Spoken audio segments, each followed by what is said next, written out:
Thank you so much. You have done your bit in making sure the expectations reach an optimal level.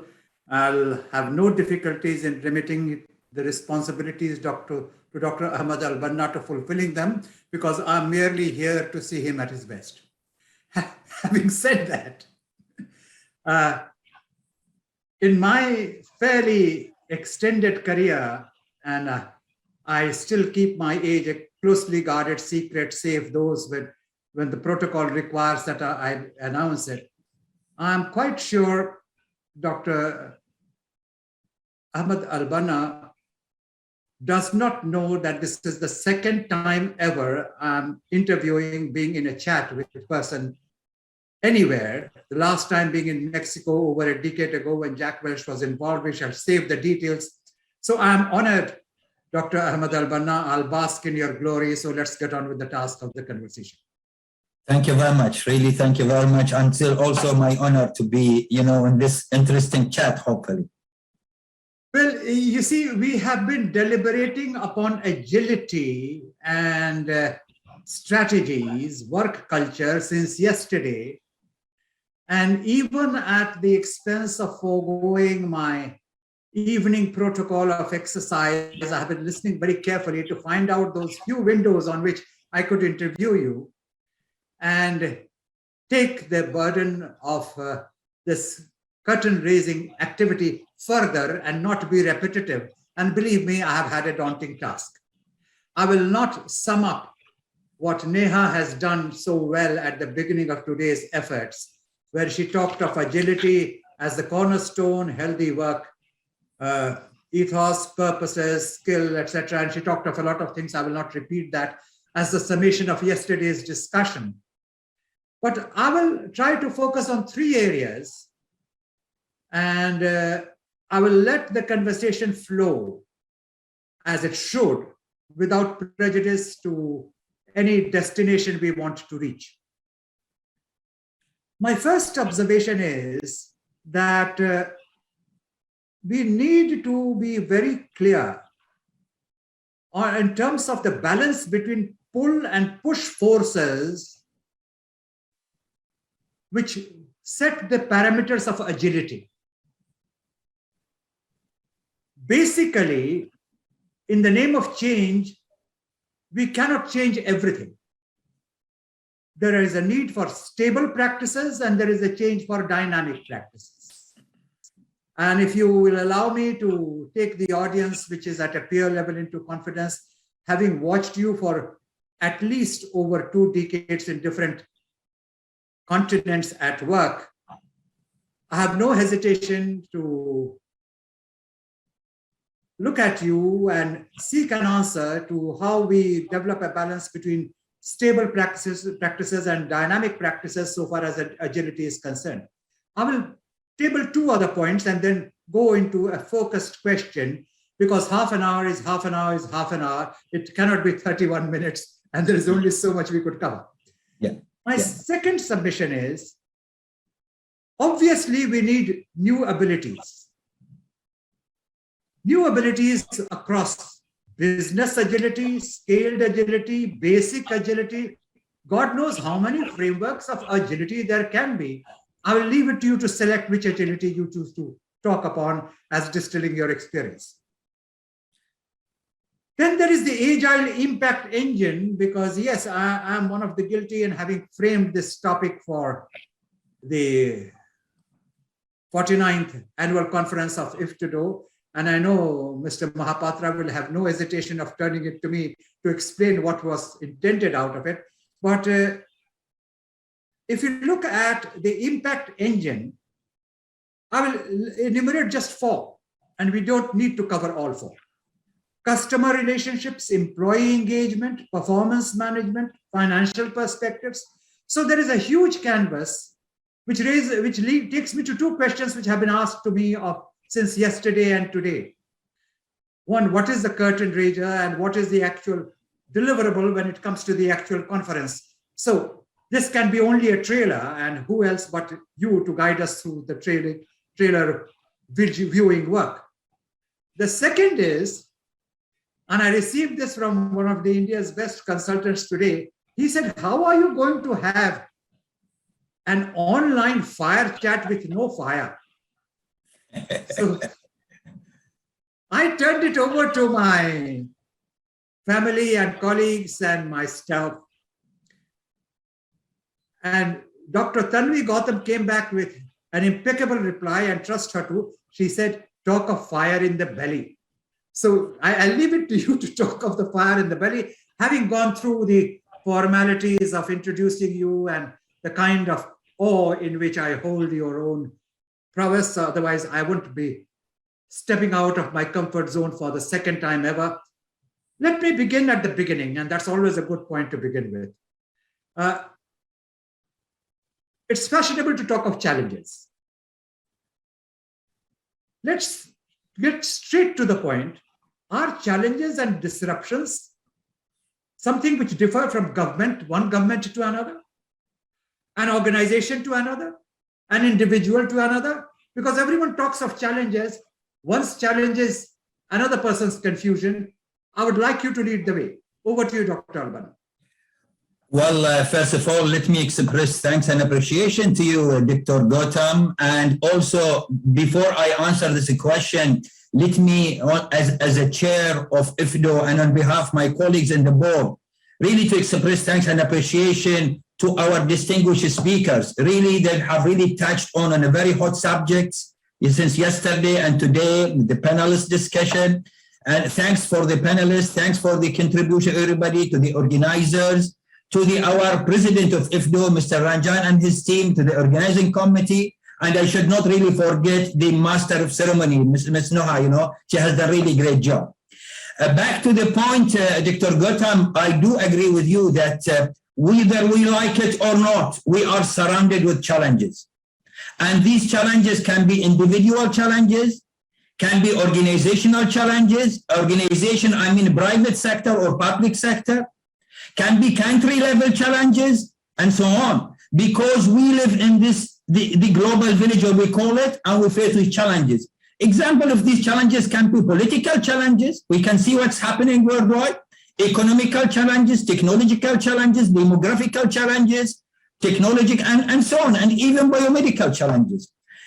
Until end of the 2019, almost, before the pandemic, majority of organizations worldwide, they were really focusing on technological. They're talking about the top emerging technologies and where we are going to move and what we are going to happen, etc. So these are really challenges. And with the demographical challenges, with number of population worldwide really exceeding 7.5 billion, so really it's really a fire on us as an individual, as a human being worldwide. Now, with the pandemic hit us all, beginning of 2020, as Dr. Gautam, she said yesterday, and Dr. Jack, and so on, we were really shocked and get panic. The whole world has been disturbed, there is really disruption worldwide, and everything has been changed. This challenge in particular, the pandemic, because has two dimensions. One is really biomedical, because it's really affecting the life of people. And the other part is the economy, is really affecting the economy. And affecting the economy is really affecting countries, because countries, whatever resource they have to redivert this resource to manage the challenge.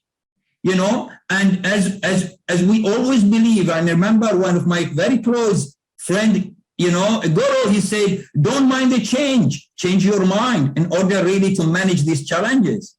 So therefore, with this happened, many of almost every single country, they have to divert in order to fight.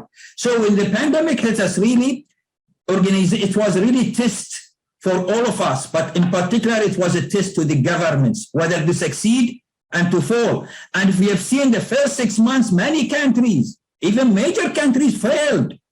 And really, presidents of countries been attacked. Come on, many countries failed. So how you manage? This is the same reflected on us as organization, as on businesses. So therefore, what I would like to say, I as individual or you are facing challenges, we can't close our eyes and say, I'm not going to watch media, social media, TV. I don't want to know what's going worldwide. We are part of the world. We have to accept the challenge and we have to manage. Our main job as executives, how to convert these challenges into opportunities. That's our main job. And to achieve that, it required, as you did mention, it required more talented people. It required more of to really manage the change, not the change managing us. It requires really an agility business. And this is why maybe we will have to go. It's required to be agile. And this is why business, when you talk about the type of agility, I need really to focus on business agility because this is our core. This is our really core of business. So this is basically my introduction. I think you have helped me to clear my thinking of some cobwebs. But then one good experience raises the temptation of repeat such experience. And I will pick up your remarks on the people and the need to be agile across, and of course the role of governance in it. We have often talked of role of CEOs in agility. It's fairly obvious. A lot of speakers have dilated upon it and done it well. As a takeoff from your remarks, I would like to draw you out a little more to ask, what do you think about employees as they exist in the post-pandemic world, if we can at all start talking of post-pandemic yet? And I hope I'm not saying it a day too soon. Do you think the employees are willing to adopt current and future changes? And how can we facilitate creating this culture of change in organizations and move the focus from just talking of CEOs? I mean, you can't be just one person crying hoarse for change. You have to work along with others. Whether you like it or not, others exist. And whether you like it or not, you need others. So over to you, Dr. Alban. Thank you, Dr. Gautam. The topic, the main theme of this conference is very good. Strategies for an agile work culture. And this is basically what we need to do, irrespective of where are you in this part of the world. Whether you are in India or in US or in Ireland or in the Middle East or in Africa, we are really facing the same. So therefore, when we talk about the types of human resources, what is happening? This is what I've said when I said the total population exceeding 7.7 billion. So we have many resources. We have, gas, oil, agriculture, water, rivers. These are all resources, but these are diminishing, except the human resources is really increasing. So the talent, this is why sometimes we call it, with the talent or the white brain, we call it the white oil, which is the brain of people. How we can really utilize this brain of people to manage what we need to manage. So therefore, when we talk about the agile, means how I can really adapt to change and how I can be really flexible to manage these challenges.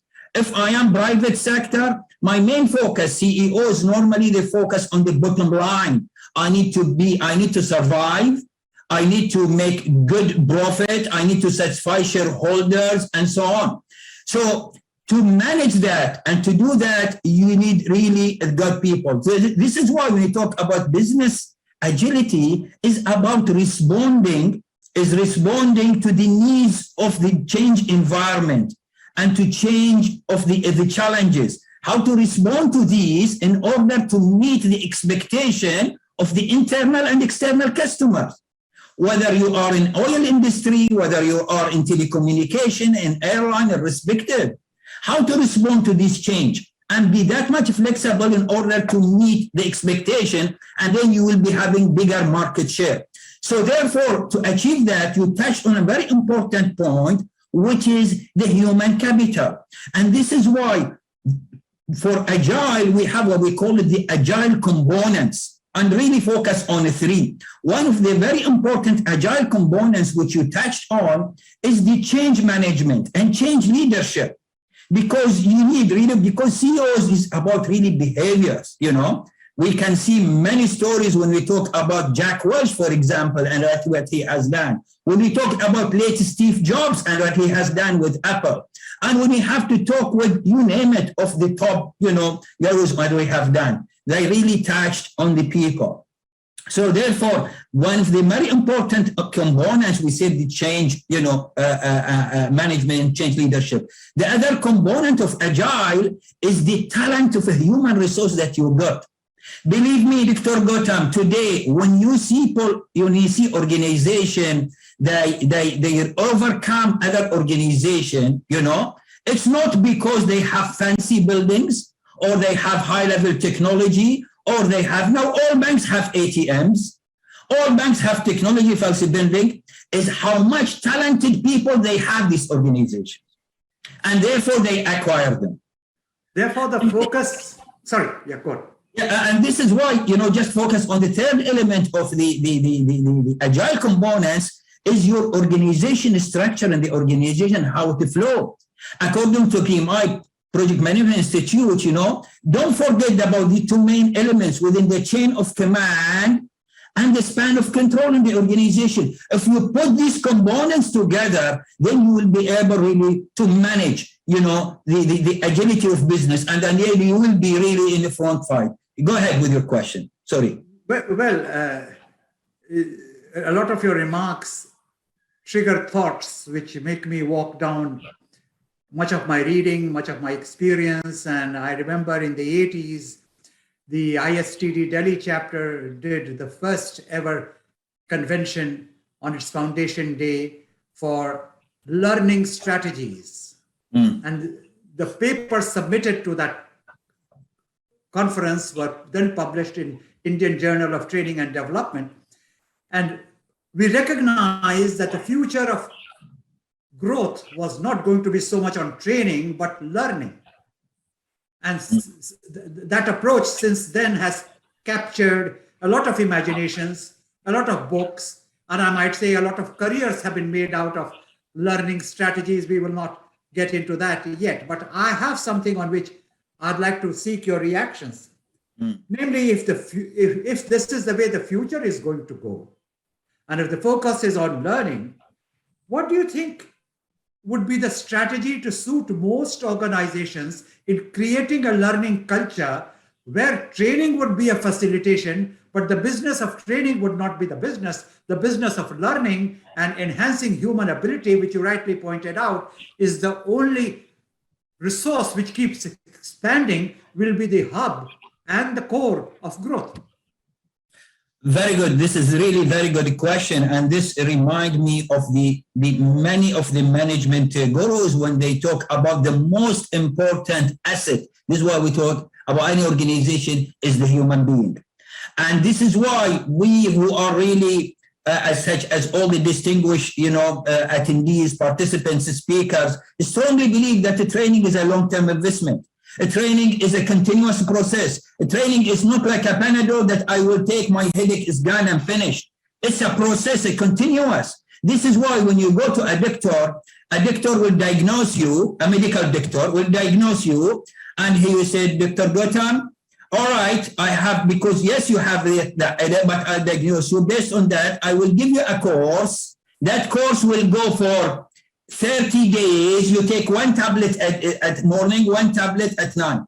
So one tablet, that means 60 tablets I have to take, or you have to take for 30 days. Can I take these tablets one shot, one time, and that's it? Why I have to wait 1 month? Let me take it all. It will not work. It requires to be digested. It requires, when it comes to training and development, it's a continuous process. And Dr. Jack Phillip, he's a master on that when he has to talk about return on investment, to make a return on investment and to make a training impact.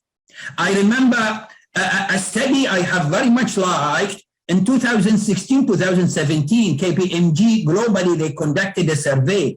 And that survey, they've selected 11 sector, 10 countries. CEOs, 1,278 CEOs were interviewed. And one of the excellent question was there, you as a CEO, Dr. Gautam, what do you expect out of your employees, your human resource organization? Give me top 3, what do you expect out of them?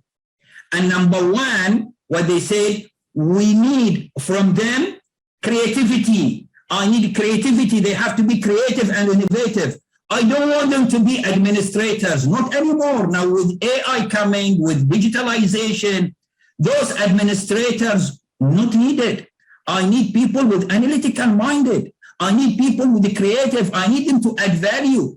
The second element, they said, we need speed. Speed. I don't want to do the job tomorrow. I need it now or yesterday even. They need speed, and that's very, very important if you are not with the speed. And the same thing, this has to apply to our organization. If I say, oh, I'm a CEO, I will digitize, I will this, but not now, next week, next month, next year, it will not work. Your competitors will be eating you alive. This is why we said either you digitize or you will die. So, and the third element, they said high level of technology. These three elements our CEOs are expecting out of their employees. So based on that, when we talk about learning technologies and the methodologies, there are five sort of, I need really very quickly, if you allow me really to talk what's going to happen in the coming, the way I see it, what's going to happen. Number one of the methodologies is the asynchronized. Asynchronized sort of method or strategies is really started.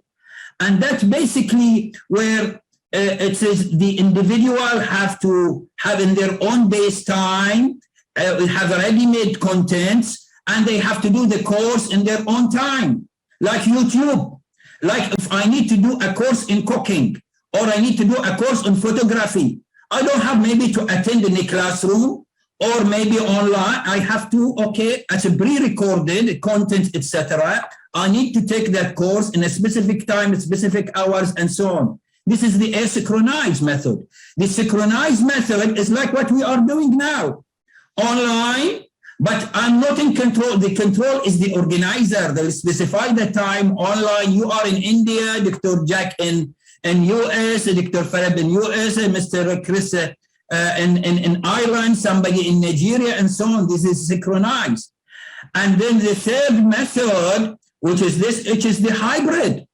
The hybrid is a combination of the synchronized and the face-to-face, where in the hybrid, I can take, you can take every week, you can take one day in the class face-to-face. Balance, you take it on the, online. But it's required really, really both.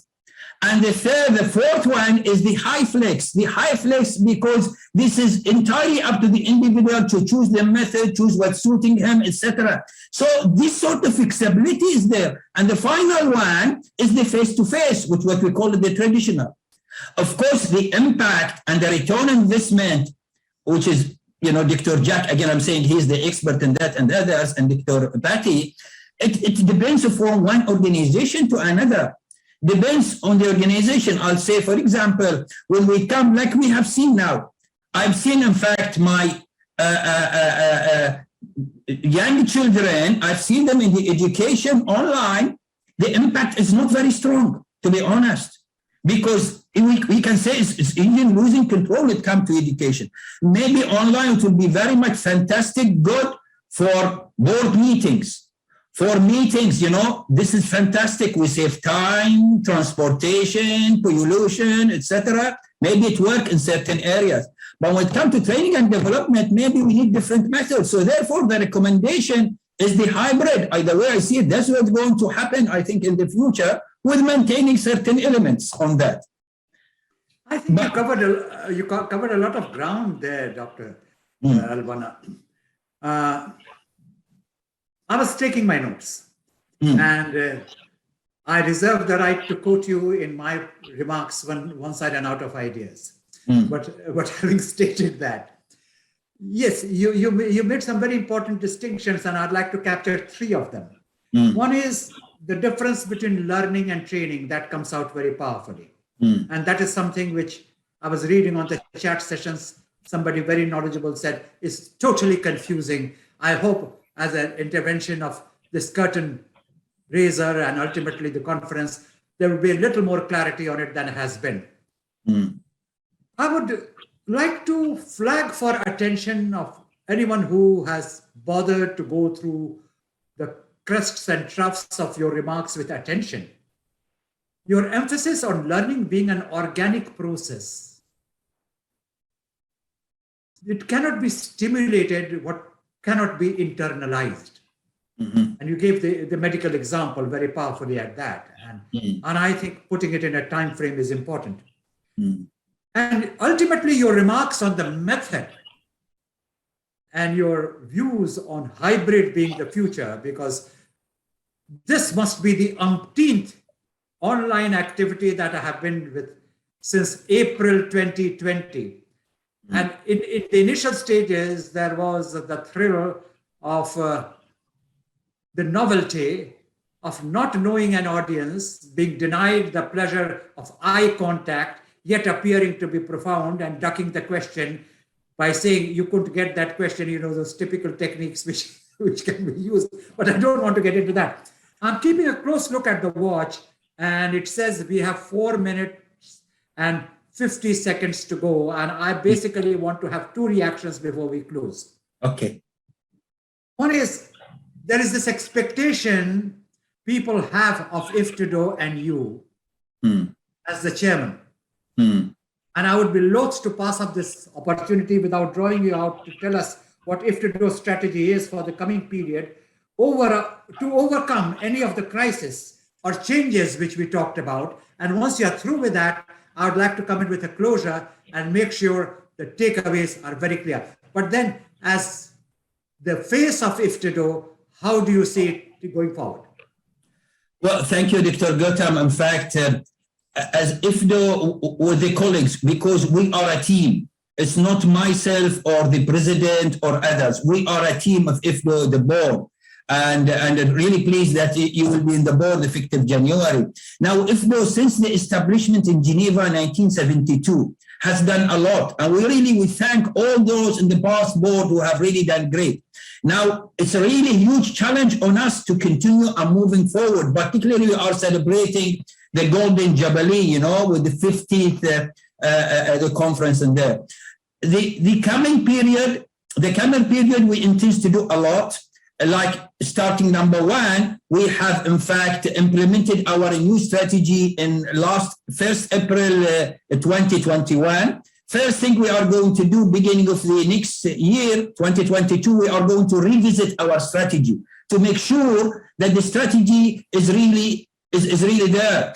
Top management gurus always they said you need to burn down your strategy and rework it from time to time. It's not a strategy. I have my strategy for 5 years and I keep reviewing after 5 years. You need to be reviewed every 6 months and maybe even 3 months. So first thing we will do, we'll revisit the strategy, particularly with the new board member who are already coming on board to make sure that we are really moving in the right track.